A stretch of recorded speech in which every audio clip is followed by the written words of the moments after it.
Good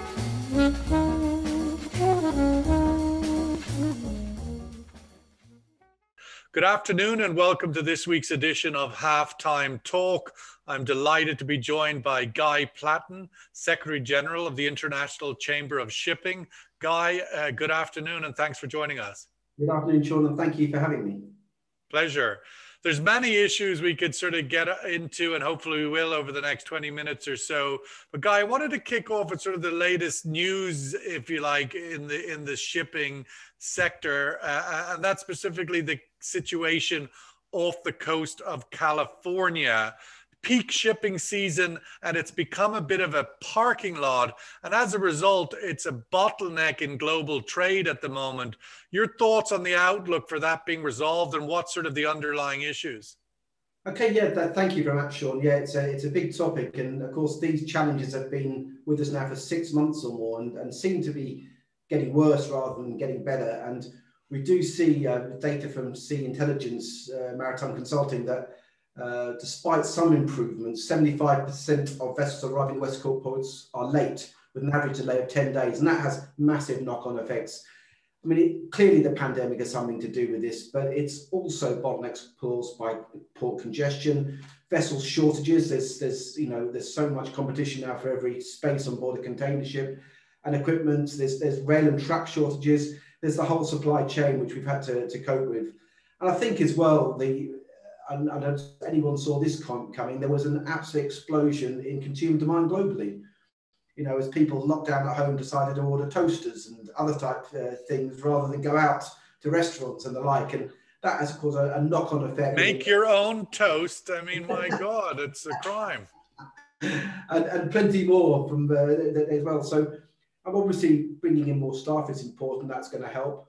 But I think also we've got a problem as well with crewing of our existing vessels. The crew change crisis. We had at one point last year 400,000 seafarers overdue their time on board ships. That plays into all of this because it's difficult getting hold of some crews as well now. You know, if there's a particularly Indian crew, it's difficult for them to leave their country. All these things play into this whole problem. Well, the West Coast of America, of course, is particularly a critical entry point into the U.S. market from Asia, and given the sort of the manufacturing center of Asia, and ultimately the kind of key area for the markets is, even if everybody wants to spend their dollars, are they even going to be able to spend them, because the capacity to deliver on the goods that are being sought are increasingly having to fit through very tight corridors of capacity. And it would appear shipping on the West Coast or across the Pacific is one of them. Do you see any corresponding issues on the Asian side of that trade? I think there's a slight disconnect, isn't it? Because you've got the goods being manufactured on the Asian side that have been shipped to the Americas. So there's a little bit on that side of it, but it's just this sheer explosion in this trade that's happened over the last year, which I don't think anyone saw coming when this pandemic hit us a year or so back, that the second half of the year be just quite as frantic as it actually is.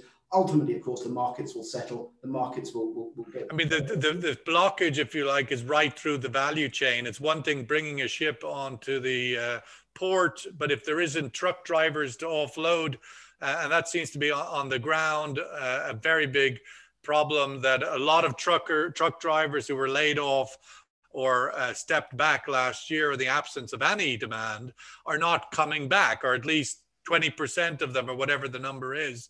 This is the complete supply chain challenge. Yeah, I don't think that's true. And I think it's not just truckers, it's also seafarers, it's everybody within that. Suddenly, you know, people were laid off or found it difficult to travel. It makes those sort of occupations less attractive. And then that's going to play into the whole problem, I think. So I think there's a way to go. It will settle down in time, but there is a way to go at the moment. Let's just talk a little bit about the seafarers issue. Starting in India, of course, there is, I mean, if my numbers are right, and please correct me, there is about 1.6 million seafarer mariners in the world, of which a quarter approximately come from India. Yeah, that's about right. There's about just over 220,000 from India itself. There's 1.7 million seafarers globally. That, with expansion in trade, of course, that number is likely to go up in the years to come. And we're just about to publish our Seafarer report on numbers shortly, which can give some more granularity to that. We're really concerned with what's happened in India. Many countries shut down their borders to Indian seafarers who can travel.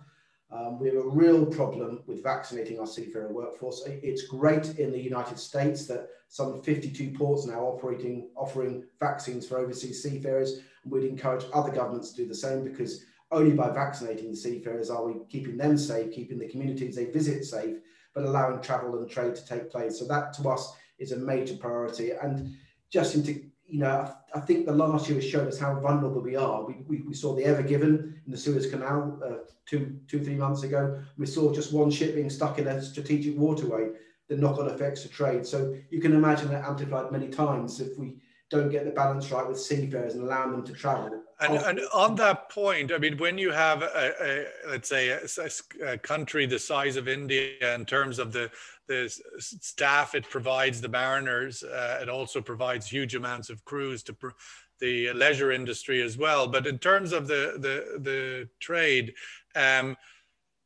what is the consequence if it's only, if it's 10% of that 200,000, if it's 20%? Is there sort of a bit ability in the sector to absorb some contingency, or are we at sort of tight supply demand? Well, clearly ship managers and others will look to source labour from where they can get hold of the labour, really. I mean, it's a lot of Indian seafarers are in responsible officer jobs as well. It's quite a skilled workforce.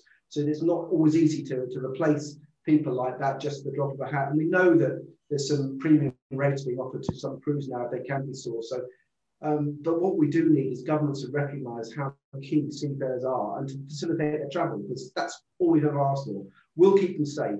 We'll follow a detailed set of protocols in terms of their health and well-being, but we need them to be able to travel. And likewise with vaccination, we've even published a vaccination roadmap, which could show how you can set up vaccine hubs in various ports around the world, just to get our seafarers vaccinated and keep them safe and keep the supply chain running.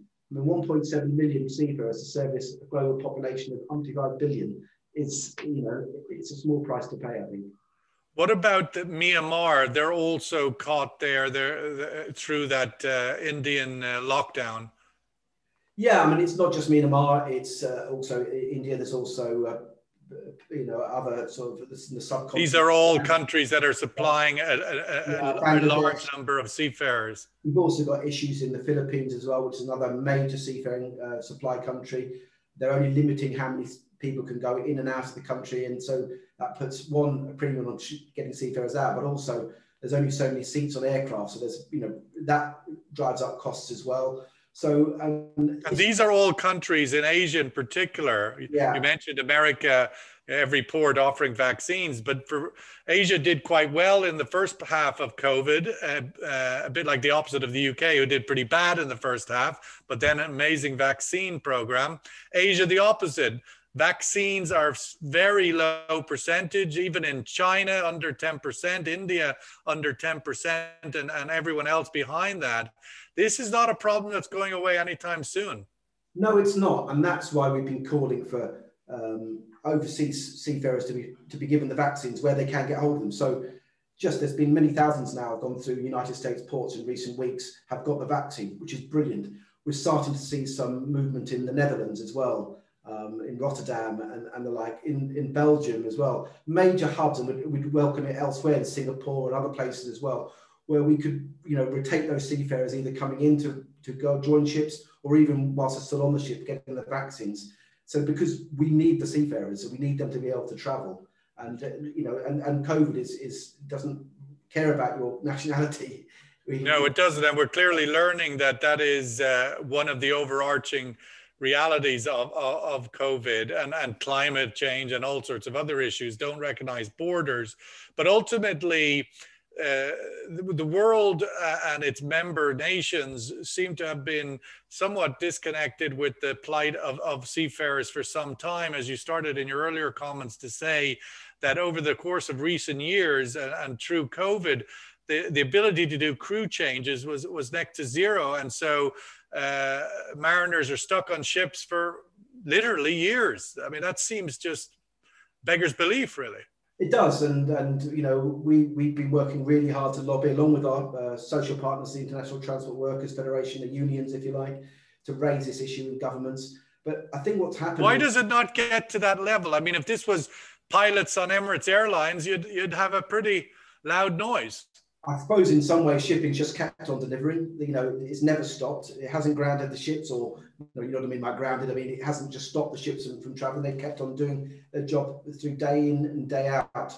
We've had United Nations General Assembly resolution calling on governments as key workers. We know some governments have done, but what we've found and is that when there's a public health crisis in the particular country, the international norms go out of the window and people just focus on their own populations, and that's been the problem all the way through, is that being able to cut through to public health bodies in countries who've taken a very parochial interest in their own populations, and I understand that as well, but not to see the bigger picture, which is to allow crews, international crews, to travel. We're seeing in the oil and gas and energy sector, and I'm sure in other areas as well, automation and virtual reality coming into the operations of remote facilities. And we're also seeing plans for shipping to move in, you know, like driverless cars, driverless ships, etc. Where does automation come into helping solve some of these problems? I think there's, you know, the days of a completely automated crewless ship are some way off, if ever they will take part, because, you know, you're always going to need some sort of maintenance to be carried out on the ships and the like. But there's certainly an increasing amounts of automation on ships to assist, and digitalization as well, and to sort of get more efficient supply chains. So that, you know, what I see going forward with ships' crews is they become a little smaller, but they'll be more skilled in what they do. I think that's is what's happening also on oil rigs, for example. Yeah. So I think that's very much on the pipeline. We called 2 years ago for a complete revision of the International Seafarer Standards of certification. That review is now underway now, I'm pleased to say, and that needs to encompass what is the seafarer of the future going to look like. You know, trade is trade. Ships will still be navigating, and coupled with that digitalization, automation, of course, you've got the decarbonisation, where we're going to have to shift in 10 years to zero carbon fuels. And that's going to create a massive skills shortage and shift as well. And we need to work at that as well. Given we're just come through the infamous IMO 2020 as the first kind of big step in that direction towards cleaner fuels, how has that gone? It seemed to be a bit like, reminded me of the dreaded 1999 twitch in the clocks, or the computers are all going to crash. The similar with the IMO 2020, it had this sort of horror story about it, and it seemed to go without a blink. I think, you know, obviously it was a combination last year of massively falling fuel prices as well, made the price differential more manageable as well. Right. But actually, the 2020, that's nothing compared to what we're going to have to go through as an industry. We're calling it the fourth propulsion revolution. I mean, we're going to go from what is a fossil burning industry to one which is carbon neutral, carbon free fuels, which is going to be ammonia, it's going to be hydrogen. We don't know yet. And we've been calling for, you know, vastly increased research and development. We proposed our own fund, which is now supported by a number of key governments as well, and put forth for them, so we can actually get this R&D at scale in order to enable decarbonisation to take place. But it's a mammoth task. We've got to get zero carbon fuel ships at scale in the water sailing by the early 2030s, which is less than 10 years away. Is there some kind of sneaky workaround like we saw with IMO 2020 and the introduction of scrubbers? I don't think there is. I think there's all sorts of things to look at, from carbon capture and storage and other type of issues. But actually, as an industry, we've committed to at least half, in real terms, CO2 by 2050, and to decarbonise completely thereafter. But that does mean a complete shift in the way we look at these things. We need the infrastructure for the fuels as well. So if it is going to be ammonia, for example, there's going to be massive, massive increase in the production of ammonia to other fuels. Same with hydrogen. You know, battery-powered ships, they work on short routes, but they're not going to work on intercontinental voyages or anything like that. There's a huge challenge there for the industry, and the scary thing is it's less than a decade away. We've got to start getting. Well, we saw with IMO 2020 a number of years wasted on some debates as to, oh, this is the port's responsibility. No, it's the refiners. No, it's a shipping rule. It's the shipper's responsibility. Where do you see that playing out going forward? I think it's we have to understand it. Nobody is going to have. It's not going to be one person's responsibility. It's shared right across the supply chain. So it's not just the shipping industry which needs to change. It needs the bunkering, the fuel supply industry is going to have to shift up. It needs governments to get on board because they're going to have to put the infrastructure in ports.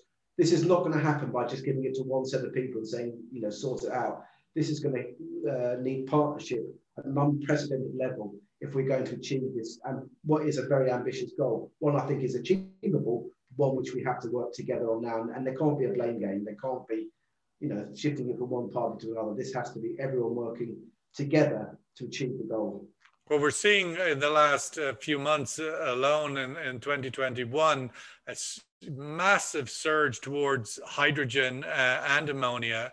So clearly there is a recognition of an economic opportunity for that sector to get up and running, and that would be your membership. Yeah, and I think there's a recognition that they are two very good candidate fuels, methanol being another one as well. But they need a massive supply chain built around that. They need the infrastructure built around that. Where are you going to store this hydrogen, which is going to then fuel the ships? All these things, you know, shipping industry can't do it alone. They can maybe produce the ships, but unless the fuels are there at scale to be used, then that's going to cause a knock-on problem. And I do wonder if we're all really grappled with the sheer scale of what's required. It's a bit like electric cars. Where are all the charging stations going to come?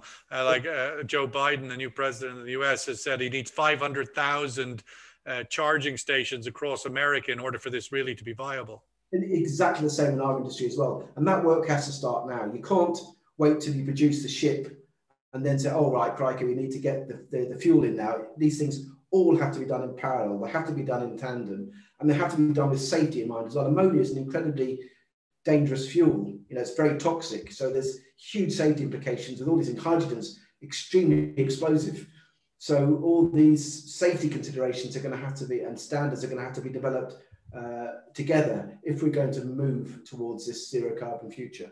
And the other part of that equation is, Guy, will this be a refit of existing ships? Are we going to see retired ships and container ships and tankers retired early and new generation being made fit for purpose? I think there's going to be a combination. There may be some retrofitting that can be done for more modern ships. I think people are trying to build in sort of a dual functionality to them. But undoubtedly, once we get the zero carbon fuel ships, there is bound to be immense pressure now to accelerate that shift. So, you know, there will undoubtedly be market-based measures of some sort introduced in order to incentivize a shift, because the zero carbon fuels are going to be far more expensive than the existing fossil fuels when they come in. So you're going to see that, and then you're going to be seeing acceleration. So I think what the industry needs is certainty, investment certainty, so they can make the plans. And at the moment, it just isn't there. We haven't got the political sort of certainty about what's going to, other than we're going to be zero carbon. There's not the thing behind that. And just to give you an example, there's $130 billion, according to the IEA, spent on research and development for the automotive industry. They could do that because there was a little certainty as to direction of travel. You saw President Biden, 500,000 electric chargers. There's going to be government certainty and intervention to make sure that happens. And we need the same in our industry as well. We've seen in recent times, Guy, an acceleration in the tankers are today being scrapped at a much younger age due to sort of more stringent environmental standards. And this inevitably, zero carbon, will lead to a similar acceleration in scrapping. What needs to happen in that sector in order for the sort of standards, the recycling practices? I mean, there's terrible images that go out around the world every now and then of ships literally being beached in remote beaches in India and 10-year-old kids taking out a hammer and a chisel. Well, so I think we're very conscious that we see those pictures as well. We want ships to be recycled in a responsible manner. There is the Hong Kong Convention. We're still waiting for that to come into force. That sets those minimum standards as well in terms of how these things are gone about. So it's really important that more countries sign up to the Hong Kong Convention, we get it ratified, we get it into force, and we really do make sure that we then recycle our ships in the manner which they should be recycled. And we don't see dangerous practices and other things creeping in. Where is the burden of responsibility on that? I suppose the one thing, it's coming out of COVID, everything seems to be in an accelerated mode. Not only do I want my 5 toasters yesterday, but I also want, green, clean everything. And inevitably, the speed in which the sort of consumer and maybe even regulatory oversight is demanding may have negative consequences. Yeah, I think, again, there's not one person or one organization or one sector can solve this. This is a partnership. So it needs the ship recycling yards. They need to obviously change some of the practices they do. They need encouragement from their governments. They need things like the convention certainty. Then owners have got a choice to be able to go to the recycling yards to get them recycled in a responsible manner. So right across it is a shared requirement for all of us to work to move to safer, better practices when it comes to recycling. Well, it's fair. I mean, an organization like your own, which is a multilateral agency, International Chamber of Shipping, multilateralism seems a bit out of fashion at the moment. And without it, we can't solve many of these problems. I think you are right. I think we've seen, particularly in the last year, a sort of rush to sort of look inwardly at your countries, and we need to make and beat the drum very loudly for international trade. And we know that trade has lifted millions upon millions of people out of poverty. It enables all sorts of things to happen. We need to, we published a trade study 2 or 3 months ago, which it looks that if you actually remove some of the protectionist measures, particularly around the maritime economy, you can massively boost countries' GDP as a result of it. So everyone's a winner. And I think we need to make it a strong case. And I think, including yourselves, and to make that case for internationalism and why we do this in the first place. And if we get it right, everyone wins. Just coming back to the IMO 2020 and the scrubber solution, it is leaving some challenge in the sector at the moment. The open loop scrubber, where wash water is being pushed out in many different ports. Where do you think that core of that problem is? What are the solutions?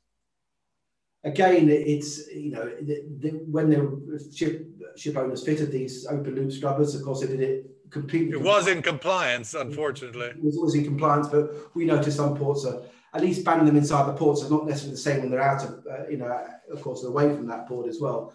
But again, it's debate, and it is dialogue is what's needed to move this forward. I mean, I think it reflects in some ways the compromises that had to be made to get everybody on board to sign up for the IMO 2020. And again, as a sort of reference to what needs to be done going forward, if there's so much compromise to the extent in which you can literally pump anything out into the water, I mean, these compromises have to be, closed up, literally. I think, 2020's been and gone. We have to open and do it, and we have to accept that. Now, where we're going to need the real effort, the real challenge is this next massive step, which is the decarbonisation agenda. And I think what you see in 2020 is minute compared to what we're going to see over the next few years. Well, surely it has to be some kind of a learning reference. Of course, and we do learn from that, not just the 2020, it's also Ballast Water Convention, which is it's got that, all these things that are learning, and IMO. At the end of the day, it's not its own organisation. It's comprised of member states and governments across the world. They need to come and they need to debate and properly solve these quite difficult, very difficult challenges in a manner which allows change to happen.